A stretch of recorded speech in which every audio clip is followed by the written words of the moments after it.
This is Galaxy News Hour live. घाम अस्ताएपछि कर्णाली प्रदेश निष्पट्ट अँध्यारो हुन्छ।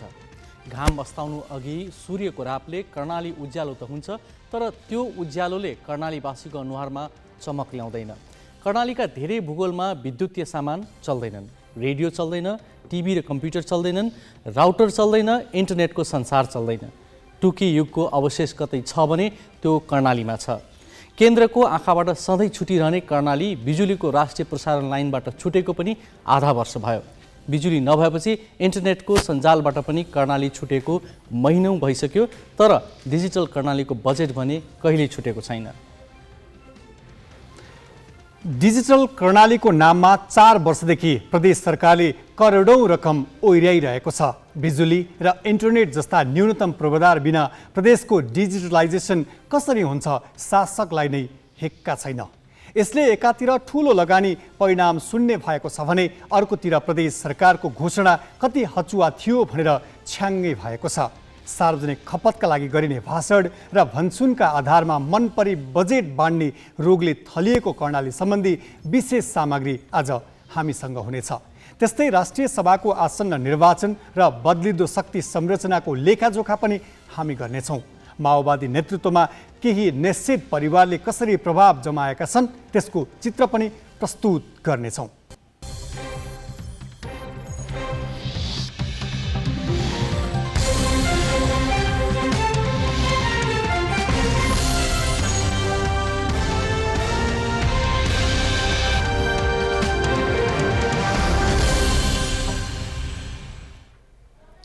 नमस्कार, यो हो ग्यालेक्सी न्यूज आवर। सही सूचना र प्रष्ट विश्लेषणका साथ उपस्थित भएका छौँ। अब हेडलाइन्स।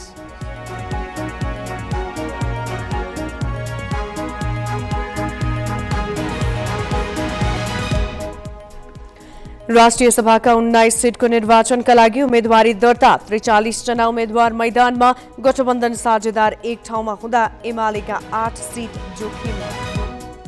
ललिता निवास जग्गा हिनामिना प्रकरणका मुख्य अभियुक्त ढकाल विरुद्ध राजस्व छली सम्बन्धी मुद्दा पनि अदालतमा।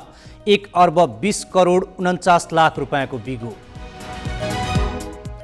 उखु किसानको 9 करोड बक्यौदा मिलहरूले अझै तिरेनन्। सरकारले समर्थन मूल्य समेत नतोकिदिँदा यस वर्षको उखु नै नबिक्ने चिन्ता।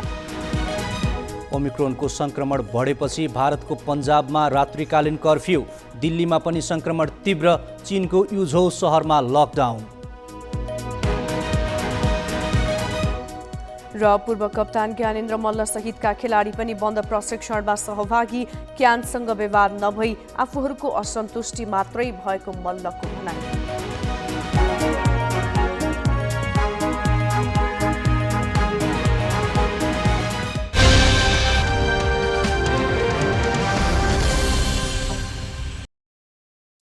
प्रदेशका सरकारहरूले कसरी काम गरिरहेका छन् र जनताका समस्यामा उनीहरू कति संवेदनशील छन् भने समीक्षा गर्नुपर्ने बेला भएको छ। प्रदेश सरकार गठन भएको 4 वर्ष पुग्न लाग्दा उनीहरूले सुरुमा के घोषणा गरे र के काम भयो त? कर्णाली प्रदेशलाई नै हेरौँ न। निकै तामझाम र चर्चा गरिएको कर्णाली सरकारको डिजिटल प्रदेश कार्यक्रम 4 वर्षसम्म बजेट खन्याएर नतिजा शून्य भएको छ। डिजिटल प्रदेश अभियानका लागि आवश्यक आधारभूत पूर्वाधार, विद्युत र इन्टरनेटतर्फ विचारै नगरी केवल नाराका रूपमा मात्र कार्यक्रम घोषणा गर्दा परिणाम शून्य भएको हो। 2074 माघ 6 गतेको प्रदेश मन्त्री परिषद बैठकले कर्णालीलाई डिजिटल प्रदेश बनाउने निर्णय गरेको थियो। समृद्ध नेपालका लागि डिजिटल कर्णाली नाम दिएको उक्त अभियानले त्यति बेला चर्चा पनि कमायो। पहिलो चरणमा प्रत्येक सरकारी कार्यालयले वेबसाइट निर्माण गरी सूचना तथा जानकारी राख्ने भनियो। त्यसै अनुसार बजेट र जनशक्ति पनि व्यवस्था गरिएको थियो। आन्तरिक मामिला मन्त्रालयबाट 2075-76 मा 24 वटा विद्यालयलाई डिजिटल सामग्री खरिदका लागि 12,50,000 का दरले रकम बाँडेको थियो। अर्को वर्ष थप 22 विद्यालयलाई 14,77,000 र अघिल्लो वर्षका 24 विद्यालय कार्यक्रमलाई निरन्तरता स्वरूप प्रति विद्यालय थप 2 लाख का दरले वितरण गरिएको थियो। रकम पठाएपछि त्यसबाट के प्रगति भयो भन्ने मन्त्रालयमा कुनै जानकारी छैन। आन्तरिक मामिला मन्त्रालयबाट सीसीटीभी जडानको लागि विभिन्न स्थानीय तहहरूलाई बजेट बाँडिएको छ। त्यस्तै कर्णाली सरकारले डिजिटल होमस्टे कार्यक्रमका लागि 20 लाख र फ्री वाइफाई जोनका लागि 50 लाख बजेट छुट्याइएको थियो, तर त्यो बजेट पुरै फ्रिज भएको छ। चालु आर्थिक वर्ष डेटा सेन्टरको अवधारणा पत्र तयार पार्न मात्र 5 करोड रुपियाँ छुट्याइएको छ। प्राविधिक कर्मचारी सबै क्षेत्रमा विद्युत इन्टरनेटको सुविधा नहुँदा बजेट भने फ्रिज हुने अवस्थामा पुगेको छ। प्रदेश सरकारको नीतिमा चाहिँ डिजिटल प्रदेशको नीति रहेको छ। अब तर हामीसँग चाहिँ मुख्य समस्या भनेकै जनशक्ति अभावले, प्राविधिक जनशक्ति अभावले गर्दाखेरि प्रदेश सरकारले वार्षिक कार्यक्रमहरू छुट्याए पनि हामीले चाहिँ कार्यान्वयन गर्न नसकेको कारण चाहिँ त्यो हो। डिजिटल कर्णालीका नाममा ठूलो रकम बजेट छुट्याइए पनि यसको प्रमुख पूर्वाधार विद्युत र इन्टरनेटको अवस्था नै टिट लाग्दो अवस्थामा छ। 10 जिल्ला रहेको कर्णालीका मुगु, हुम्ला, डोल्पामा अहिले पनि विद्युतको राष्ट्रिय प्रसारण लाइन पुग्न सकेको छैन। पुगेका जिल्लामा पनि पर्याप्त छैन। प्रदेशका अधिकांश क्षेत्रमा विद्युत इन्टरनेट नपुगेको अवस्थामा डिजिटल कर्णालीको नारा सस्तो लोकप्रियताका लागि मात्र गरिएको स्पष्ट हुन्छ। कर्णालीको सम्बन्धमा हेर्दाखेरि विद्यालयदेखि लिएर सबै प्रदेश स्तर हेर्दा यो प्रदेश सरकारले यो आफ्नो कागजी पानामा मात्रै गर्न खोजेको जस्तो लाग्छ। जहाँसम्म विकासको नाममा हेर्नुहोस् 0 छ अहिलेसम्म कर्णाली प्रदेश। कार्यक्रम त ल्याउँछन्, अब त्यो कार्यक्रमलाई त्यही जुन रूपले ल्याए त्यही रूपले अब निरन्तरसम्म अब चालु गरेको हुन्छ। अब एकचोटि चासो दिन्छन् सबैले, फेरि बिचमा छोड्दै जान्छन्। अब त्यो कारणले गर्दा पनि सबैमा हानि पुगिरहेछ। जब प्रदेशका अधिकांश जिल्लामा विद्युतीकरण नै भएको छैन, जहाँ इन्टरनेटका लागि आधारभूत पूर्वाधार पनि बनाइएको छैन, अनि एकैपटक डिजिटल प्रदेशका नारा ल्याएर बजेट खनाउनुको औचित्य के हुन्छ? क्यामेरामा विकास खत्री, सहकर्मी बसन्त भण्डारीको साथ सुदीपुरी, ग्यालेक्सी फोके, सुर्खेत। डिजिटल प्रदेशको गफ हाँकिरहँदा कर्णालीको वास्तविक अवस्था के छ भन्ने राजधानी वीरेन्द्रनगरकै केही वडाको हालत हेरे पुग्छ, जहाँ अहिले पनि टुकीको भरमा अँध्यारो चिर्नुपर्छ। एक चिम बिजुली समेत दिन नसक्ने सरकारले कसरी इन्टरनेट पुर्याउँछ र प्रदेशलाई नै डिजिटलाइजेसन गर्छ? हेरौँ यो रिपोर्ट। नगरपालिका कर्णाली प्रदेशको राजधानी समेत रहेको नगरपालिका हो। वीरेन्द्रनगर नगरपालिकाको वीरेन्द्रनगर बजार क्षेत्रबाट झन्डै 25 किलोमिटर टाढा पर्ने यस ओडामा अहिले पनि विद्युतको लाइन पुग्न सकेको छैन।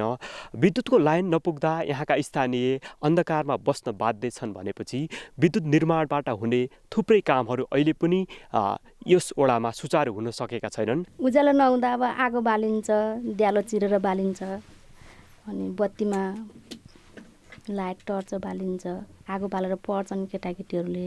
खै आउँछ भन्नुहुन्छ, अब छिट्टै आउँछ भन्नुहुन्छ के अरे, कहिलेसम्म आउँछ?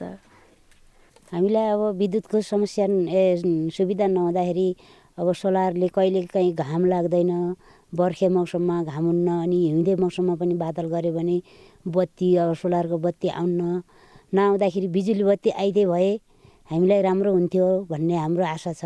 भौगोलिक रूपमा वीरेन्द्रनगरको सबैभन्दा विकट मानिने वडा नम्बर 16मा विद्युतको लाइन विस्तारको लागि केही क्षेत्रमा पोलहरू गाडिए पनि स्थानीयले विद्युतको सुविधा लिन पाएका छैनन्। वीरेन्द्रनगर नगरपालिकाले गएको आर्थिक वर्षमा 1 करोड र चालु आर्थिक वर्षमा 50 लाख गरेर 1.5 करोडको लगानीमा वडा कार्यालयसम्म पोलहरू गाडिरहेको छ।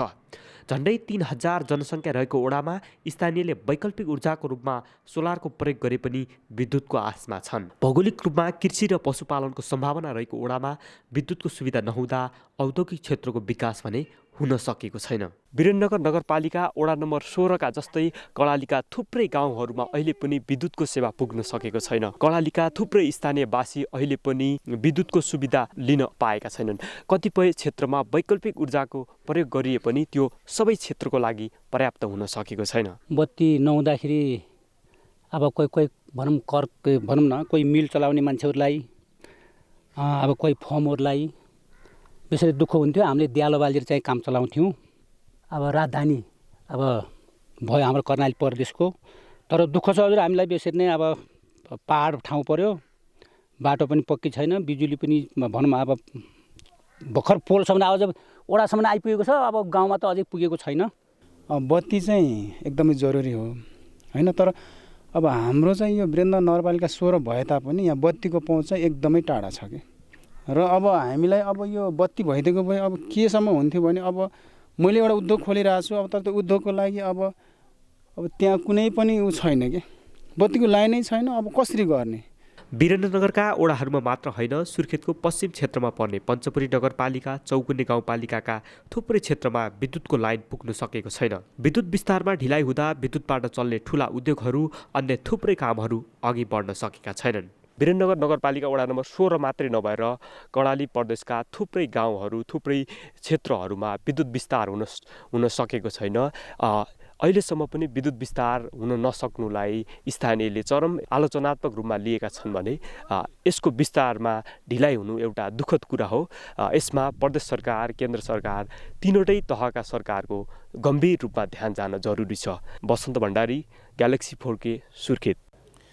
जहाँ बिजुली छैन त्यहाँ इन्टरनेट पनि छैन, जहाँ इन्टरनेट र बिजुली नै नपुगेको छ अनि त्यही डिजिटल प्रदेश बनाउने भन्ने कर्णाली सरकारको गफ कसले पत्याउने? यसले एकातिर ठुलो लगानी परिणाम शून्य भएको छ भने अर्कोतिर प्रदेश सरकारको घोषणा कति हचुवा थियो भनेर छ्याङ्ग भएको छ। अब केही न्युज संक्षेपमा। ललिता निवासको जग्गा व्यक्तिको नाममा नामसारी गरेको प्रकरणका मुख्य अभियुक्त शोभाकान्त ढकाल विरुद्ध राजस्व छलीको मुद्दा पनि दर्ता भएको छ। राजस्व अनुसन्धान विभागले ढकालसहित 5 जना विरुद्ध 1 अर्ब 20 करोड 49 लाख रुपियाँ राजस्व छली गरेको आरोपमा आज उच्च अदालत पाटनमा मुद्दा दायर गरेको हो। विभागले आनसान इन्टरनेसनलका सञ्चालक शोभाकान्त ढकाल, सरोज ढकाल, उमाकुमारी ढकाल र सान्टु श्रेष्ठ तथा उक्त कम्पनीको लेखा परीक्षण गर्ने फर्मका सञ्चालक राजेश्वर श्रेष्ठ विरुद्ध 1 अर्ब 20 करोड 49 लाख बिगो र त्यति नै जरिवाना गरी 2 अर्ब 40 करोड 98 लाख रुपियाँ असुल गर्न माग गरेको छ। विभागले उनीहरूलाई 3 वर्ष जेल सजायको पनि माग गरेको छ।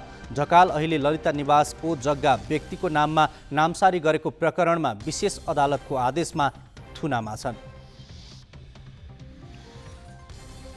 संस्कृति मन्त्रालयको निर्देशनपछि नारायणहिटी दरबार सङ्ग्रहालयले सङ्ग्रहालय परिसरभित्रै रेस्टुराँ बनाउने काम रोक्न निर्देशन दिएको छ। मन्त्रालयबाट मौखिक निर्देशन आएकाले नारायणहिटी दरबार सङ्ग्रहालय तथा गणतन्त्र स्मारक व्यवस्थापन तथा सञ्चालन समितिले बतास अर्गनाइजेसन अन्तर्गतको बी म्यानेजमेन्ट प्रालीलाई पत्र लेख्दै तत्कालका लागि संरचना निर्माणको काम रोक्न निर्देशन दिएको हो। विवाद सृजना भएकाले अर्को आदेश नभएसम्मका लागि निर्माण कार्य रोक्न कार्यकारी निर्देशक भेषनारायण दाहालले निर्देशन दिएको पत्रमा उल्लेख छ। पुरातात्विक महत्त्वको सम्पदा क्षेत्र निजी कम्पनीलाई भाडामा दिएको, त्यसमा निकै कम मूल्य कायम गरेको र सङ्ग्रहालय परिसरमा भवन बनाउँदा महानगरपालिकाबाट स्वीकृति पनि नलिएको विषयलाई लिएर आलोचना भइरहेको छ। नेपाली कङ्ग्रेसका सभापति एवं प्रधानमन्त्री शेरबहादुर देउवाले नेपाली कङ्ग्रेसमा अब गुट उपगुट नरहेकाले पार्टीलाई एक झिक्का बनाएर लैजाने बताएका छन्। सुनसरीको धरानमा नवनिर्मित नेपाली कङ्ग्रेसको क्षेत्र नम्बर 1 को पार्टी कार्यालय उद्घाटन गर्दै सभापति देउवाले सबैको सहयोगले आफू सभापति भएकाले अब पार्टीलाई एक झिक्का बनाउने बताए। देउवाले सरकारलाई बलियो बनाउन पनि स्थानीयदेखि केन्द्रसम्मै पार्टीलाई एक झिक्का बनाउन सबै लाग्नुपर्नेमा जोड दिए। जाडोले कठ्याङ्ग्रिएर धनुषामा 1 जनाको मृत्यु भएको छ। धनुषाको छिरेश्वरनाथ नगरपालिका 5 की 60 वर्षीय समुद्री देवी यादवको जाडोले कठ्याङ्ग्रिएर मृत्यु भएको हो। यादव गैराती चिसो लागेपछि केही बेर काँपेर लडेको परिवारजनले बताएका छन्। जाडोले काँपेर लडेका उनलाई उपचारका लागि प्रादेशिक अस्पताल जनकपुर धाममा भर्ना गरिएको थियो। उपचारकै क्रममा उनको मृत्यु भएको हो। शीतलहर तथा चिसोका कारण धनुषाका 4 स्थानीय तहले विद्यालयमा पठन पाठन स्थगित गरेका छन्। बाक्लो हुस्सु र शीतलहरका कारण जनजीवन प्रभावित हुन थालेपछि चिसो छल्न छिरेश्वरनाथ नगरपालिका, नगराइन नगरपालिका, लक्ष्मीनिया र मुखियापट्टी गाउँपालिकाले सबै विद्यालय बन्द गरेका हुन्। लक्ष्मीनिया गाउँपालिकाले अनिश्चितकालसम्मका लागि विद्यालय बन्द गराएको छ भने छिरेश्वरनाथ र नगराइनले शुक्रबारसम्म पठन पाठन रोकेका छन्। चिसोका कारण विद्यालयमा अध्ययन अध्यापन गर्न कठिन भएको भन्दै विद्यालय बन्द भएको हो। बाक्लो हुस्सु र तुषारोले प्रदेश 2 का सबै जिल्लामा जनजीवन प्रभावित भएको छ।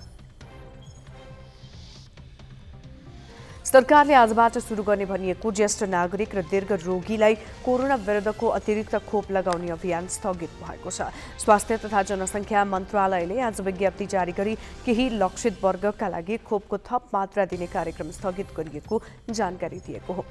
सबै नागरिकलाई पूरा मात्रा खोप चाँडै उपलब्ध गराउन महत्त्वपूर्ण भएकाले राष्ट्रिय खोप अभियान द्रुत गतिमा सञ्चालन गर्न आवश्यक रहेको मन्त्रालयद्वारा जारी विज्ञप्तिमा उल्लेख छ। प्राविधिक विषयमा थप छलफल तथा तयारी गरी आगामी माघ महिना मात्रै अतिरिक्त खोपबारे जानकारी गराउने मन्त्रालयले जनाएको छ।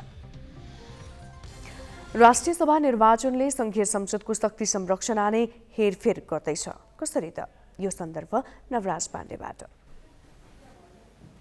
राष्ट्रिय सभाका 19 सदस्यका लागि माघ 12 गते निर्वाचन हुँदैछ। त्यसका लागि 43 आकांक्षीले आज उम्मेदवारी दर्ता गराए।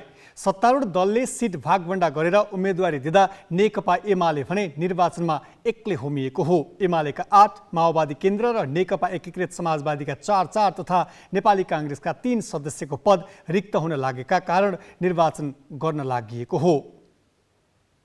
फागुन 20 गते राष्ट्रिय सभाका 20 सदस्यको कार्यकाल सकिँदैछ। कार्यकाल सकिन लागेका मध्ये 19 जना निर्वाचित तथा 1 जना राष्ट्रपतिबाट मनोनित सदस्य हुन्। 19 सदस्यका लागि माघ 12 मा हुने निर्वाचनका लागि मङ्गलबार 43 जनाले उम्मेदवारी दर्ता गराए। सत्ता गठबन्धनले सिट भागभण्डा गरेर उम्मेदवारी दर्ता गराएकाले तथा 6 वटा प्रदेशमा उनीहरूसँग बहुमत रहेकाले एमाले सिट जित्ने सम्भावना देखिँदैन। प्रदेश 1 मा कुनै दलसँग पनि बहुमत नरहेकाले साना दल निर्णायक देखिन्छन्। यो प्रदेशमा सत्ता गठबन्धन र एमालेका अलावा राप्रपाले पनि 2 उम्मेदवार खडा गरेको छ। यहाँ राप्रपासँग सत्ता गठबन्धन र एमाले दुवैले लेनदेन गर्ने देखिन्छ। प्रदेश 1 बाट 3 सदस्य चुनिनेछन्। कार्यकाल सकिने लागेका 3 जना नेकपा एमालेका हुन्। 3 सदस्यका लागि 8 जनाको उम्मेदवारी परेको छ। प्रदेश निर्वाचन कार्यालयका अनुसार एमाले गुरु बराल, सुमित्रा भण्डारी र सोनाम ग्याल्जिङ शेर्पालाई उम्मेदवार बनाएको छ। सत्ता गठबन्धनका तर्फबाट नेपाली काङ्ग्रेसका गोपाल बस्नेत, नेकपा एकीकृत समाजवादीकी जयन्ती राई र जनता समाजवादीका हेमराज राई प्रतिस्पर्धामा छन्। राप्रपाले अम्बरबहादुर बिष्ट र रन्जु प्याकुरेलको मनोनयन दर्ता गराएको छ। देशव्यापी साथीहरूले मलाई चाहिँ पहिला पनि म राष्ट्रिय सभा नियुक्ति हुँदाहुँदै राष्ट्रपतिजीले मेरो नाम कटौती गर्नुभयो बिना कारण। त्यसले पनि देशभरि मेरो चाहिँ अब मलाई किन काटियो भन्ने कुराको चर्चा पनि भएको थियो। त्यो कारणले पनि मेरो उपस्थिति राष्ट्रिय सभामा हुनु जरुरी भएकोले मैले आफ्नो उम्मेदवारी दिन पार्टीले मागेको हुँदा मैले उम्मेदवारी दिएको। गठबन्धनै छ भन्ने नि कल्पना गरेको थिएन मैले। त्यो गठबन्धनमा छ भन्ने लागेन। जसको उम्मेदवार छैन ऊ साथीहरूले हामीलाई भोटाउँछ। प्रदेश 2 मा 2 पदका लागि 4 दलबाट 5 जनाको उम्मेदवारी परेको छ। गठबन्धनबाट माओवादी केन्द्रकी उर्मिला अर्याल र जनता समाजवादी पार्टीबाट मोहम्मद खालिद सिद्दिकीले मनोनयन दर्ता गराएका छन्। लोकतान्त्रिक समाजवादी पार्टीबाट रूपा यादवले उम्मेदवारी दर्ता गराएकी छन्।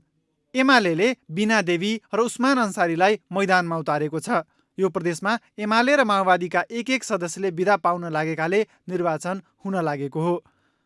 बागमती प्रदेशमा 2 सदस्यका लागि 6 जनाको उम्मेदवारी परेको छ। नेपाली काङ्ग्रेसका कृष्णप्रसाद पौडेल, नेकपा एकीकृत समाजवादीकी गोमा तिमल सिन्हा, एमालेका गोपाल साक्य र निरकुमारी कुमार, नेमकिपाका कृष्णबहादुर तामाङ र गीता काफ्लेले उम्मेदवारी दर्ता गराएका छन्।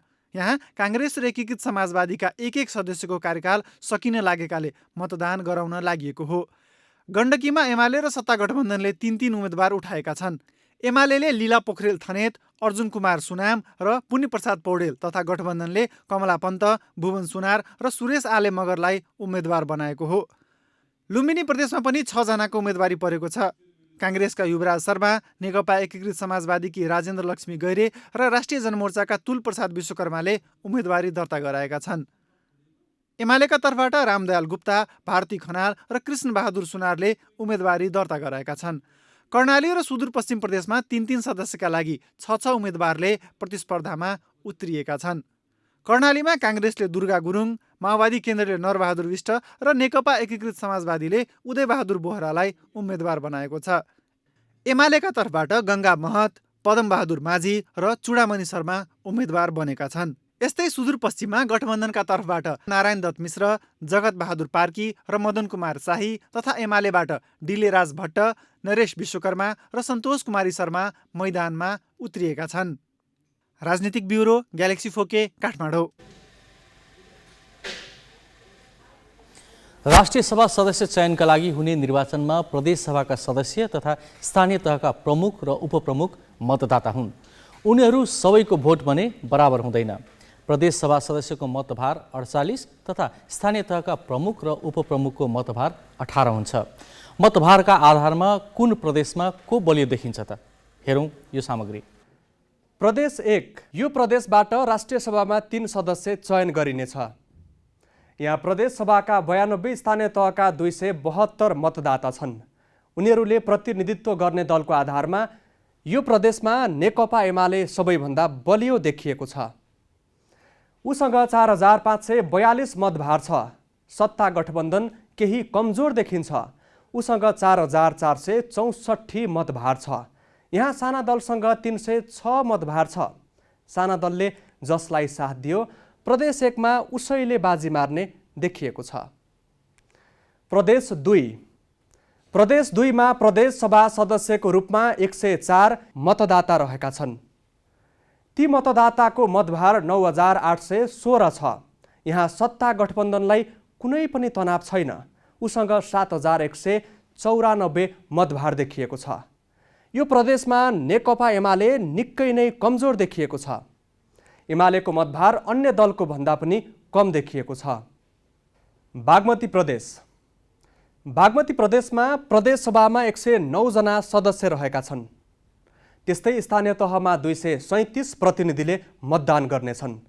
यहाँ 9498 मतभार रहेकोमा बहुमत अर्थात् 4890 मतभार सत्ता गठबन्धनसँग देखिएको छ।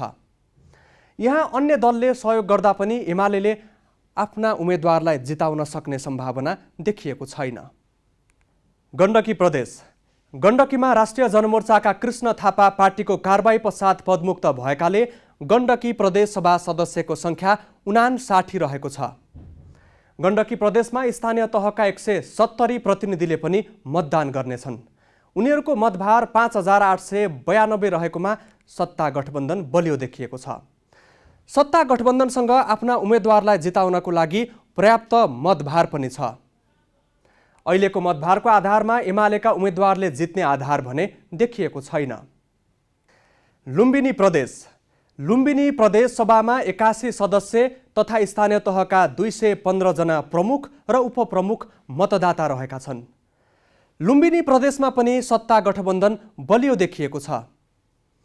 7758 मतभार मध्ये 4206 मतभार सत्ता गठबन्धनसँग छ। कर्णाली प्रदेश, कर्णाली प्रदेशमा प्रदेश सभा सदस्य र स्थानीय तहका प्रमुख उपप्रमुखको गरी 4478 मतभार रहेको छ। कर्णाली प्रदेशमा 65% मतभार सत्ता गठबन्धनसँग देखिएको छ। एमालेसँग जम्मा 1434 मतभार रहेको छ। यो मतभार एमालेलाई आफ्ना उम्मेदवार जिताउनको लागि पर्याप्त हुने छैन। सुदूरपश्चिम प्रदेश, सुदूरपश्चिम प्रदेशमा पनि सत्ता गठबन्धन नै बलियो देखिएको छ। यहाँ प्रदेश सभाका 52 सदस्य र स्थानीय तहका 175 जनप्रतिनिधिको मतभार 5646 रहेकोमा 3792 मतभार सत्ता गठबन्धनको पक्षमा देखिएको छ। त्यसैले सुदूरपश्चिम प्रदेशमा पनि नेकपा एमाले हात धुनुपर्ने स्थिति देखिएको छ। राष्ट्रिय सभाको आसन्न निर्वाचनले सदनभित्रको शक्ति संरचनालाई पनि बदल्दैछ। 2074 सालमा पहिलोपटक निर्वाचन हुँदा बहुमतसहित सबैभन्दा ठूलो दल बनेको एमाले यसबीचमा विभाजन भएकाले बहुमत गुमाइसकेको छ। अब हुने निर्वाचनमा उसको 8 सिट जोखिममा छ। 2074 भएको राष्ट्रिय सभा निर्वाचनमा कुल 59 सिटमा एमाले 29 सिटसहित बहुमत थियो। त्यतिखेर कङ्ग्रेसले 13, माओवादीले 10, तत्कालीन सङ्घीय समाजवादी पार्टी हाल जसपाले 2, तत्कालीन राष्ट्रिय जनता पार्टी हाल लोसपाले 2 सिट जितेको थियो। राष्ट्रपतिबाट 3 जना मनोनित भएका थिए। 2076 फागुन 20 गते 19 सांसदको 2 वर्षे कार्यकाल सकिनुअघि माघ 9 गते भएको निर्वाचनमा तत्कालीन नेकपाबाट 16 जना निर्वाचित भएका थिए भने राजपाबाट 2 जना निर्वाचित भएका थिए। 1 जना राष्ट्रपतिबाट मनोनित हुने ठाउँमा वामदेव गौतम मनोनित भए। राष्ट्रिय सभामा अहिले एमालेका अध्यक्षसहित 24 जना छन्। उपाध्यक्षसहित माओवादीको 14, कांग्रेसको 7, एकीकृत समाजवादीका 7, जसपा 2, लोसपा 1 र स्वतन्त्र 1 जना र मनोनित 3 जना छन्। एमालेका 24 मध्ये 8 जनाको पदावधि सकिँदैछ र एमालेको यो मतभार पनि हत्याउने दाउमा सत्ता गठबन्धन लागि परेको छ। प्रदेश 1 मा राप्रपा निर्णायक अवस्थामा पुग्दा एमाले 1 सिट ल्याउने सम्भावना त छ, तर त्यसका लागि पनि उसले कसरी माहौल मिलाउँछ हेर्नुपर्छ। तर अन्य प्रदेशबाट भने एमाले 1 सिट पनि ल्याउने अवस्था छैन। केन्द्र सरकारबाट हुत्तिएर प्रतिपक्षमा पुगेको एमाले प्रदेश सरकारबाट पनि बाहिरिसकेको छ। अब राष्ट्रिय सभामा पनि एमाले कमजोर बन्ने निश्चित भएको छ, किनकि सत्ता गठबन्धनले एमालेको उक्त सिट बाँडेर लिने सहमति गरिसकेका छन्। एमालेसँग भएका 8 सिटमा कांग्रेसलाई 3, जनता समाजवादी पार्टीलाई 2 र माओवादी केन्द्र, एकीकृत समाजवादी र राष्ट्रिय जनमोर्चालाई 1-1 सिट बाँडेर उम्मेदवारी दिएको छ। अन्य रिक्त रहेका हकमा जुन ठाउँमा जसको रिक्त छ उसैको उम्मेदवारी परेको छ। सहमति अनुसार केही फेरबदल नभए अब राष्ट्रिय सभामा एमाले 16 सिटमा खुम्चिने अवस्था छ। कांग्रेस 10, जसपा 4, माओवादी 15, एकीकृत समाजवादी 8 सिट हात पार्नेछ। राष्ट्रिय सभामा पनि राष्ट्रिय जनमोर्चाले प्रवेश पाउनेछ। प्रदेश 1 मा राप्रपासँग मिलेको खण्डमा एमाले 17 सिटमा रहनेछ। राष्ट्रिय सभाको पदावधि 6 वर्ष रहने भनिए पनि पहिलो पटकका लागि 1/3 पदावधि 2 वर्ष, अर्को 1/3 4 वर्ष र बाँकी 1/3 6 वर्ष रहने संवैधानिक व्यवस्था छ। नेकपाले एकता बचाउन नसक्नु र त्यस लगत्तै एमालेमा आएको फुटले नयाँ गठबन्धन बनायो। त्यसको क्षति एमाले बेहोरिरहेको छ। यो क्रम केन्द्र र प्रदेशका सरकारदेखि राष्ट्रिय सभासम्मै पुगेको छ। यो क्रम कहाँ पुगेर रोकिन्छ त्यो भने भविष्यले बताउला। अब केही न्युज संक्षेपमा। बाँकेकी निर्मला कुर्मी मृत्यु प्रकरणको सरकारी छानबिन प्रतिवेदन कार्यान्वयनको माग गर्दै आन्दोलनरत रुबी खानले आमरण अनसन सुरु गरेकी छन्। सरकारले आफूहरूको मागलाई बेवास्ता गरेको भन्दै काठमाडौँको माइती घरमा धरना दिन थालेको 41औं दिनमा खानले आमरण अनसन थालेकी हुन्। अधिकार कर्मीले बाँकेकी निर्मलालाई 2 वर्ष अघि अपहरणपछि बेपत्ता पारेको र नकुन्नी धोबीको घरेलु हिंसाबाट गत साउनमा हत्या गरिएको घटनामा न्यायको माग गर्दै मङ्सिर 9 मा धरना सुरु गरेका थिए। गृह मन्त्रालयले सहसचिव हिरालाल रेग्मीको संयोजकत्वमा गठन गरेको समितिले छानबिन गरी कार्तिक 14 मा पेश गरेको प्रतिवेदन कार्यान्वयन नभएको खानको गुनासो छ। न्याय नपाउँदासम्म अनसन जारी राख्ने उनको अडान छ। शेयर बजार परिसूचक 2680 अङ्कमा पुगेको छ। आज 63 अङ्कले बढेपछि नेप्से परिसूचक 2700 अङ्क नजिक पुगेको हो। उत्पादन र अन्य बाहेकका बाँकी 11 समूहले परिसूचक बढाएका हुन्। विकास ब्याङ्क समूहको सूचक सबैभन्दा धेरै 5% उकालो लागेको छ। ब्याङ्क, वित्त, जलविद्युत र लगानी समूहको सूचक पनि 3% भन्दा धेरै बढेको छ। आज 21 कम्पनीका लगानीकर्ताले गुमाएका छन् भने 166 कम्पनीका लगानीकर्ताले कमाएका छन्। बजारमा 4 अर्ब 32 करोड रुपियाँको सेयर किनबेच भएको नेपाल स्टक एक्सचेन्जले जनाएको छ। भारतमा ओमिक्रोनको संक्रमण निरन्तर बढ्दै गएपछि पन्जाब राज्यमा पनि रात्रिकालीन कर्फ्यू लगाइएको छ। पन्जाब सरकारले राति 10 बजेदेखि बिहान 5 बजेसम्मका लागि कर्फ्यू लगाएको हो। शैक्षिक संस्था बन्द गरिएका छन्। भिडभाड हुने स्थानमा आंशिक प्रतिबन्ध लगाइएको छ। रेस्टुरेन्ट, बार, सिनेमा र व्यापारिक मललाई क्षमताको 50% मात्रै सेवाग्राही राखेर सञ्चालन गर्न भनिएको छ। यसबाहेक राजधानी नयाँ दिल्लीमा आंशिक प्रतिबन्ध लगाइएको छ। पन्जाब राज्यमा 6 लाखभन्दा बढी सक्रिय सङ्क्रमित छन्। भारतमा कोभिड सङ्क्रमण दर 6% भन्दा बढीले वृद्धि भइरहेको छ। नयाँ दिल्लीका मुख्यमन्त्री अरविन्द केजरीवाललाई पनि कोभिड पुष्टि भएको छ। कोभिड संक्रमण बढेपछि चीनको हेनान प्रान्तको युजो शहरमा लकडाउन गरिएको छ। 10 लाखभन्दा बढीको बसोबास रहेको युजो आइतबार 2 जना र सोमबार 1 जना संक्रमित थपिएपछि लकडाउन गरिएको हो। संक्रमण शून्यमा झार्ने लक्ष्य लिएको चीनले कोभिड संक्रमण देखिएका क्षेत्रहरूमा लकडाउन गर्दै आएको छ। 2 हप्तादेखि सियान सहर पनि लकडाउनमा छ। सियानमा खाद्यान्न अभाव भएको सामाजिक सञ्जाललाई उद्धृत गर्दै बीबीसीले उल्लेख गरेको छ। लकडाउनका कारण खाद्यान्न किन्न जान नपाएको र सरकारले पनि पर्याप्त दिन नसकेको भन्दै गुनासो सियानवासीले गरेका छन्। चीनमा पछिल्लो 24 घण्टामा 108 जना संक्रमित थपिएका छन्। विद्युतीय गाडी उत्पादक कम्पनी टेस्लाले चीनमा गाडी उत्पादन गर्ने गरी कार्यालय स्थापना गरेपछि अमेरिकामा विरोध भएको छ। नयाँ वर्षको अवसर पारेर चीनको उरुम्की शहरमा इलोन मस्कले टेस्ला कम्पनीको कार्यालय स्थापना गरेका हुन्, तर अमेरिकामा भने यसको व्यापक विरोध भएको छ। उइगर समुदायको मानवाधिकार हनन गरेको भन्दै चीनलाई प्रतिबन्धमा राखिएको छ। टेस्लाले सोही क्षेत्रमा कम्पनी स्थापना गर्नु जायज नभएको भन्दै विरोध भएको हो। विपक्षी रिपब्लिकन सांसद र अमेरिकी व्यवसायी संघले राष्ट्रपति जो बाइडेनलाई यसबारे अमेरिकी भनाइ प्रष्ट पार्न आग्रह गरेका छन्। चीनमा पनि टेस्लाको कदमलाई स्वागत गरिएको छ। चीन र अमेरिकाले एकअर्कालाई व्यापारिक प्रतिबन्ध लगाइएपछि नाइकी, H&M, इन्टेल लगायत कम्पनीले आफ्नो उत्पादन बन्द गरेका थिए। नारा समाजवाद र साम्यवादसम्मका लगाइए पनि माओवादीभित्रको शक्ति संरक्षण हेर्ने हो भने केही परिवारकै वरिपरि केन्द्रित देखिन्छ। अध्यक्ष पुष्पकमल दाहाल मात्र होइन, त्यसपछिका अरू प्रभावशाली नेताहरू पनि आफन्तहरूकै घेरामा केन्द्रित देखिएका छन्। यो सन्दर्भ अजय दासबाट। माओवादी केन्द्रले 8औं महाधिवेशन 8औं दिनमा सक्यो। उसले 236 केन्द्रीय सदस्य निर्वाचन नगरी सर्वसम्मतिका नाममा छान्यो। यसरी छान्दा माओवादीमा परिवारवाद हावी देखियो। पार्टी सङ्गठनमा लामो समय योगदान गरेका कार्यकर्ताले स्थान नपाएको गुनासो बढिरहँदा प्रभावशाली नेता भने आफन्तलाई भित्र्याउने होडमा थिए। आफन्तलाई केन्द्रीय सदस्य बनाउने मामिलामा अध्यक्ष पुष्पकमल दाहाललाई भने जनार्दन शर्माले उछिनेका छन्। पुस 18 गते प्रज्ञा भवनमा सर्वसम्मत भन्दै 236 केन्द्रीय सदस्यको सूची घोषणा गर्दा हाई प्रोफाइल भनिएका नेताहरूको दबदबा देखियो। अचम्म चाहिँ के भने ती हाई प्रोफाइल भनिएका नेताहरू बीच नै आफन्तलाई केन्द्रीय समितिमा पार्न होडबाजी चल्यो, जसमा बाजी मारे महासचिवका दावेदार भनिएका अर्थमन्त्री समेत रहेका जनार्दन शर्माले। अध्यक्ष पुष्पकमल दाहालको परिवारबाट 4 जना केन्द्रीय समितिमा पर्दा शर्मा परिवारका 7 सदस्यलाई केन्द्रीय सदस्य बनाउन सफल भए।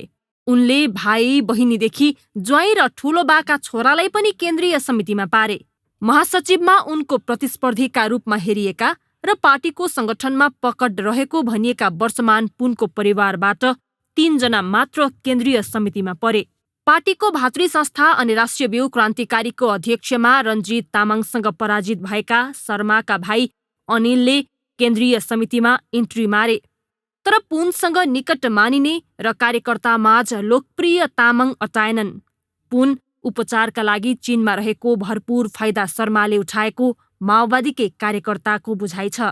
श्रीमान श्रीमती अब जनयुद्धदेखि लगानी त्याग तपस्या हुँदै एउटै चाहिँ तपाईँको र्याङ्क एन्ड फाइलमा आइरहेछ भने उनीहरू आउने कुरामा मान्छेले त्यति पचाउन गाह्रो मान्दैन। त्यस्तो पनि एकाध केस छ, फेरि त्यसलाई पनि अतिरञ्जित गरिएको छ। तर अब यसमा तपाईँको अलमोस्ट त फेरि चाहिँ तपाईँको त्यसरी चाहिँ आएको छ। अब नाता सम्बन्ध विभिन्न कुराहरूबाट आएको छ। त्यो त अहिले तपाईँले 1-2वटा उदाहरण मात्रै हेर्नुभयो। अब जोडीकै हिसाब गर्नुभयो भने अब त्यहाँ अरूकै त्यहाँ त रिलेसन तपाईँले हेर्दै जान्छ। किन त्यो त फेरि यहाँ अहिले लुकाएर लुक्ने चिज पनि होइन, भोलि त ब्ल्याक एन्ड व्हाइटमा आइ नै हाल्छ, आइ पनि राखेको छ।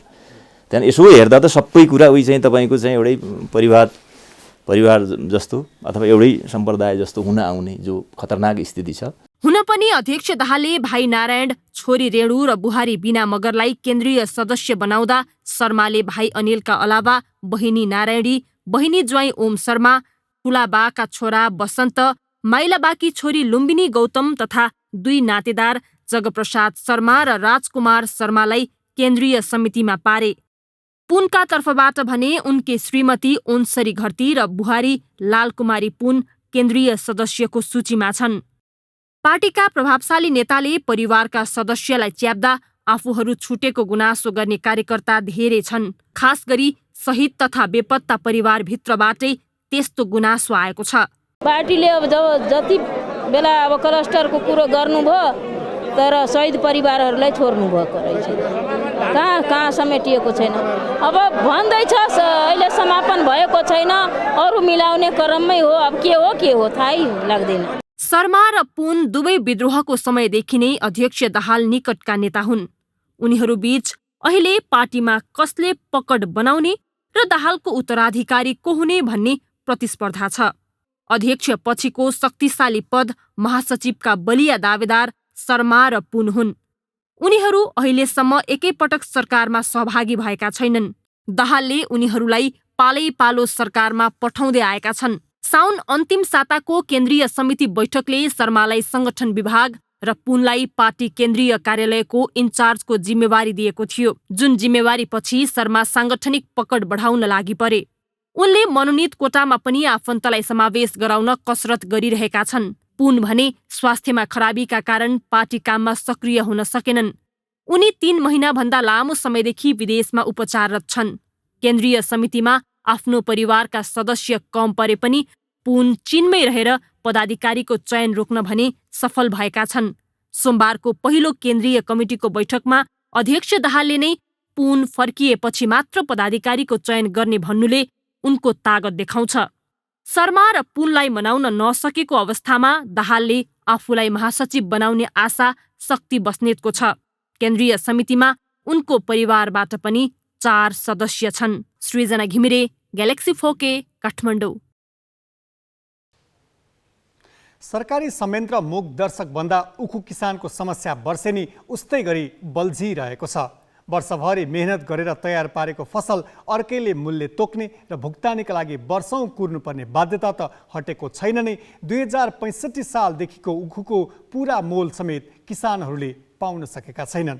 अहिले त झन् खेतमा उखु तयार भए पनि सरकारले समर्थन मूल्य नतोकेकाले एकातिर उखुको गुलियोपना घट्दै जाने जोखिम छ भने अर्कोतिर झन्डै 9 करोड रुपियाँ भक्यौताका लागि फेरि सङ्घर्ष गर्नुपर्ने अवस्था देखिएको छ।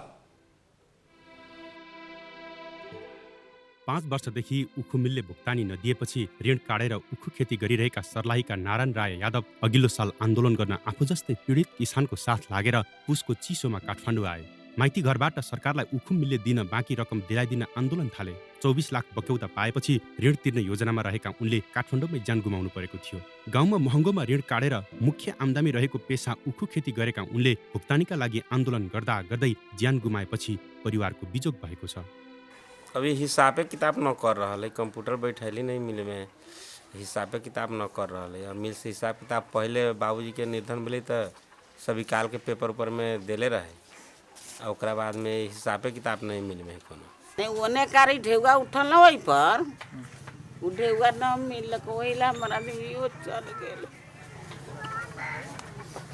यादव परिवारले अझै पनि 15 बिघामा उखु खेती गरिरहेको छ। जङ्गली जनावर र पानीले डुबान हुने भए पनि उखु बाहेक अन्य फसल हुँदैन, त्यसैले उखु बाध्यकारी फसल रहेको उनीहरूको भनाइ छ। उखु किसानका यी बाध्यता र दुःख अहिले पनि 20 को 19 भएको छैन।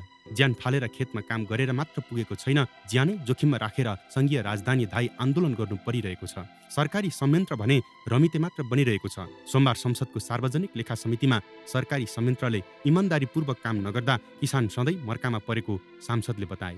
प्रतिवेदनको हालत यस्तै हुने भने के मुलुक अगाडि बढ्छ।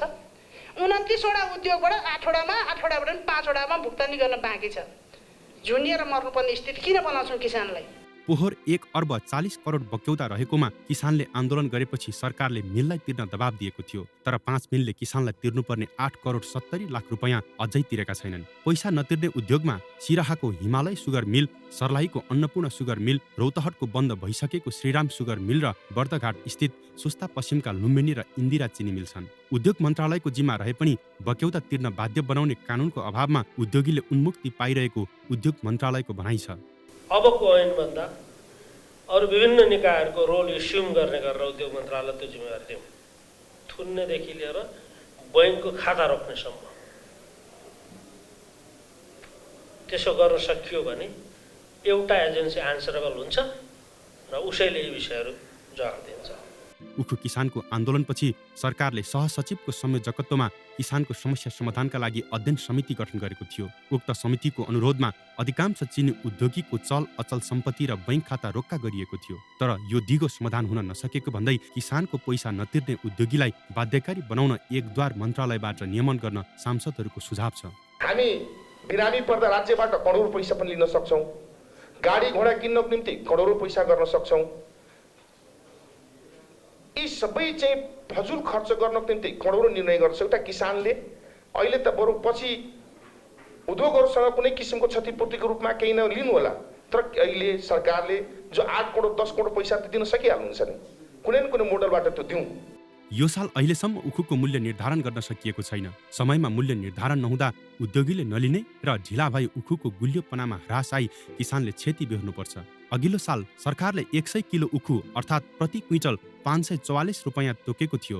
उक्त मूल्य मध्ये प्रति क्विन्टल 65 रुपैयाँ 68 पैसा नेपाल सरकारले किसानलाई अनुदान दिने गरेको छ। बाँकी रकम उद्योगले दिन्छ। सरकारले किसानको खातामा पैसा हालिदिने गरे तापनि उद्योगले आफ्नो दायित्वबाट भने सधैँ पन्छिने गरेको छ। सर्लाहीबाट सहकर्मी विश्वनाथ ठाकुरको सहयोगमा क्यामेरामा साधुराम लामिछानेका साथमा मिलन बुढाथोकी, ग्यालेक्सी फोके, काठमाडौँ।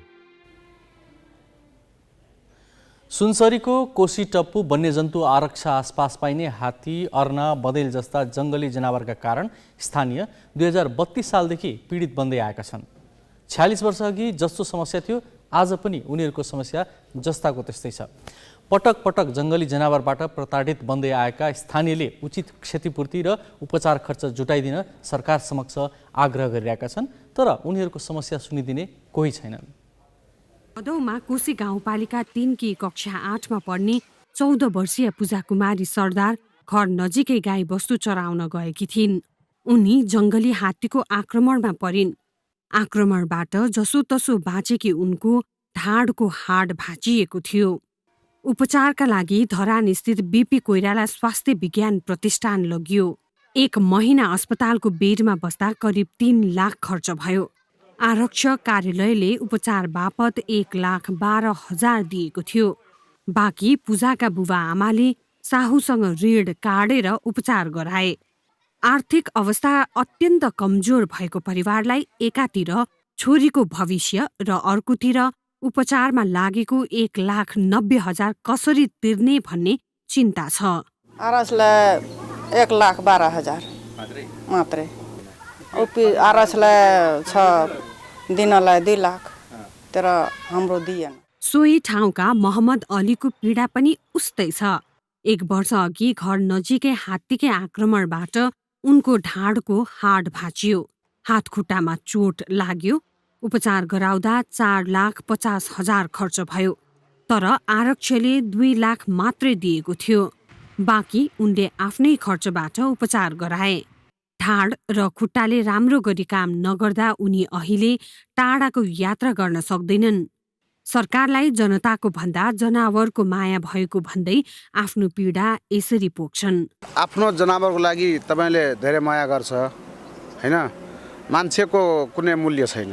नेपाल सरकारले हाम्रो छोराहरूलाई शिक्षाको व्यवस्थाको उचित व्यवस्था गरिदिनु पर्यो, मेरो भनाइ त्यही छ। र उचित जुन पैसा लागेको छ नि त्यो पैसा हामीलाई पाउनु पर्ने। पूजा र मोहम्मद केही पात्र मात्रै हुन्। 2070 साल यता आरक्ष आसपासका जङ्गली जनावरका कारण 8 जनाले ज्यान गुमाएका छन् भने 80 जना घाइते भएका छन्। आरक्षले जनावरको आक्रमणबाट मृत्यु भएका परिवारलाई 10 लाख र गम्भीर घाइते परिवारलाई 2 लाख मात्रै दिने गरेको छ। स्थानीयले क्षतिपूर्ति रकम बढाउनु पर्ने, उपचार खर्च बेहोर्नु पर्ने, मृतक र घाइते परिवारलाई आरक्षमा रोजगारको व्यवस्था गरिदिनुपर्ने भन्दै अनुनय गरिरहेका छन्। तर आरक्ष कार्यालयले आश्वासन बाँड्न बाहेक केही गर्न सकेको छैन। आरक्षलाई अब हामीलाई म्यान्डेट 2 लाखसम्म दिने हो, त्योभन्दा बढी लाग्यो भने सरकारी अस्पतालको त्यो सिफारिसको आधारमा सरकारी अस्पतालमा भएको खर्चलाई शोधभर्ना दिने गरी हामीले त्यसलाई सम्बन्धित मन्त्रालय हुँदै क्याबिनेटसम्म लगेर थप निकासा दिएर सोझै अस्पतालहरूलाई, स्वास्थ्य केन्द्रहरूलाई चाहिँ नि दिने व्यवस्था हो। यो कार्यालयबाट दिने चाहिँ नि राहतको हदमा सक्त घाइतेलाई 2 लाख मात्रै हामीलाई म्यान्डेट छ। त्योभन्दा बढीको चाहिँ हामीले माथि पठाउनु पर्ने कुरा, त्यो चाहिँ हस्पिटलसँग हामीले समन्वय गर्ने त्यो एमयु गर्ने त्यो प्रक्रियाहरूलाई चाहिँ अगाडि बढाउनु पर्ने कुराहरू चाहिँ केही काम गर्न बाँकी भएको जस्तो मैले देखेको छु। आरक्षण नजिक भए राज्यबाट अन्य नागरिकले भन्दा थप सेवा सुविधा पाइएला भन्ने आश गरेका उनीहरू अहिले जनावरको आक्रमणबाट ज्यानै जाने हो कि भन्ने त्रासमा छन्। ग्यालेक्सी 4Kका लागि सुनसरीबाट प्रकाश तिमसिनाको रिपोर्ट। नेपाली राष्ट्रिय क्रिकेट टिमको पूर्ण बन्द प्रशिक्षण सुरु भएको छ। असन्तुष्ट 12 खेलाडी पनि बन्द प्रशिक्षणमा सहभागी भएका छन्। हिजो नै बन्द प्रशिक्षण सुरु भए पनि पूर्व कप्तान ज्ञानेन्द्र मल्ल सहितका खेलाडी भने आज मात्रै प्रशिक्षणमा सहभागी भए। क्यान क्रिकेटर विवादमा चर्चामा रहेका पूर्व कप्तान मल्लले बोर्डसँग आफूहरूको विवाद नभई असन्तुष्टि मात्रै रहेको बताएका छन्। मैदान उही खेलाडी उनै, तर मंगलबार क्रिकेटर ज्ञानेन्द्रको मुहारमा विगतमा जस्तो चमक थिएन। उनमा खेलप्रतिको प्रेममा भने कुनै कमी देखिएन। यत्रो वर्षदेखि केही नहुँदा पनि खेलिरहेको छौँ भनेदेखि अब अहिले एउटा रेस्पेक्टेबल छ होइन, त्यो हुँदाखेरि चाहिँ अझ एड्रेस हुनु पर्यो भन्ने कुराले गर्दाखेरि अरू आरोपहरू लाएर गर्दाखेरि चाहिँ दुःख लाग्यो होइन। त्यो नै अब कसरी सेल्फ रेस्पेक्टको एउटा आत्मसम्मानको कुराले गर्दाखेरि चाहिँ अलि मलाई भनौँ न अलि अप्ठ्यारो परेको थियो होइन। अब हेरौँ अब मुभ अब लाइफमा भने जे पनि मुभ हुनुपर्छ। म सधैँभरिलाई क्याप्टन हुन आएको पनि होइन होइन र हुनुपर्छ भन्ने पनि होइन होइन। म पहिला पनि खेलिरहेको थिएँ भनेदेखि अहिले पनि खेल्छु होइन, त्यो देशको लागि खेल्छु, मेरो लागि खेल्छु, परिवारको लागि खेल्छु। यसो भन्दै पूर्व कप्तान ज्ञानेन्द्र मल्ल नेपाली राष्ट्रिय क्रिकेट टिमको बन्द प्रशिक्षणमा सामेल भए। यो सँगै मंगलबारदेखि पूर्ण रूपमा क्यानको बन्द प्रशिक्षण सुरु भएको छ।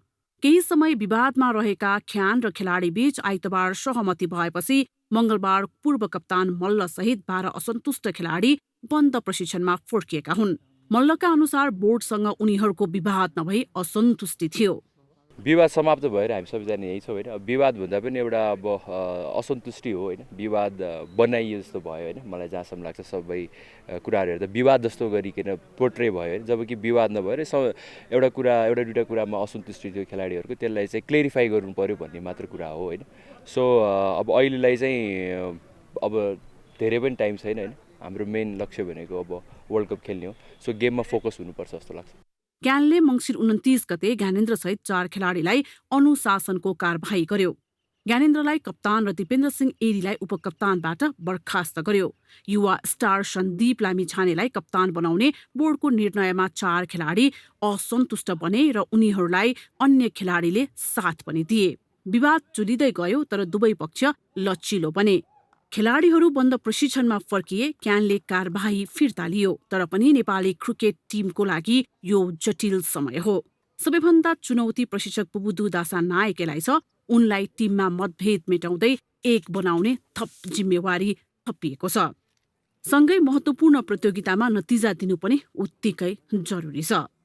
With this whole up and down things going on, the change that I'm looking for is going to be easy for me.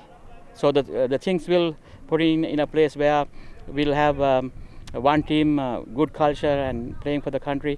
विषय सामान्य थियो, विवाद ठूलो बन्यो। विवादले न खेलाडीलाई राम्रो गर्यो न त क्यानलाई नै। क्यान खेलाडी कलह छताछुल्ल भयो।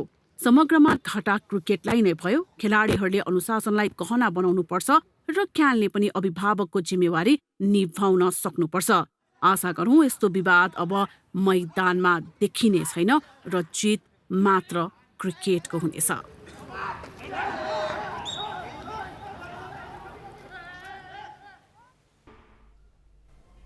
हामी ग्यालेक्सी न्युज आवरको अन्तिममा छौँ। जाँदा जाँदै हेडलाइन्स।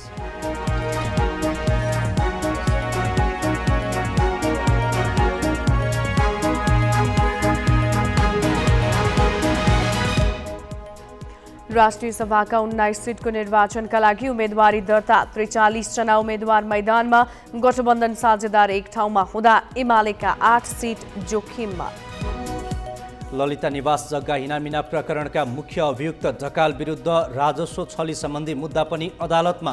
1 अर्ब 20 करोड 49 लाख रुपियाँको बिगु। उखु किसानको 9 करोड बक्यौता मिलहरूले अझै तिरेनन्। सरकारले समर्थन मूल्य समेत नतोकिदिँदा यस वर्षको उखु नै नबिक्ने चिन्ता। ओमिक्रोनको सङ्क्रमण बढेपछि भारतको पन्जाबमा रात्रिकालीन कर्फ्यू, दिल्लीमा पनि सङ्क्रमण तीव्र, चीनको युझौ सहरमा लकडाउन। र पूर्व कप्तान ज्ञानेन्द्र मल्ल सहितका खेलाडी पनि बन्द प्रशिक्षणमा सहभागी। क्यानसँग विवाद नभई आफूहरूको असन्तुष्टि मात्रै भएको मल्लको भनाई।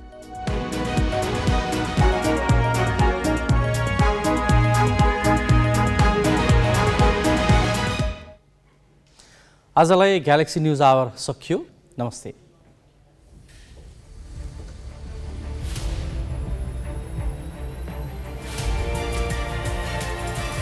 This is Galaxy News Hour Live.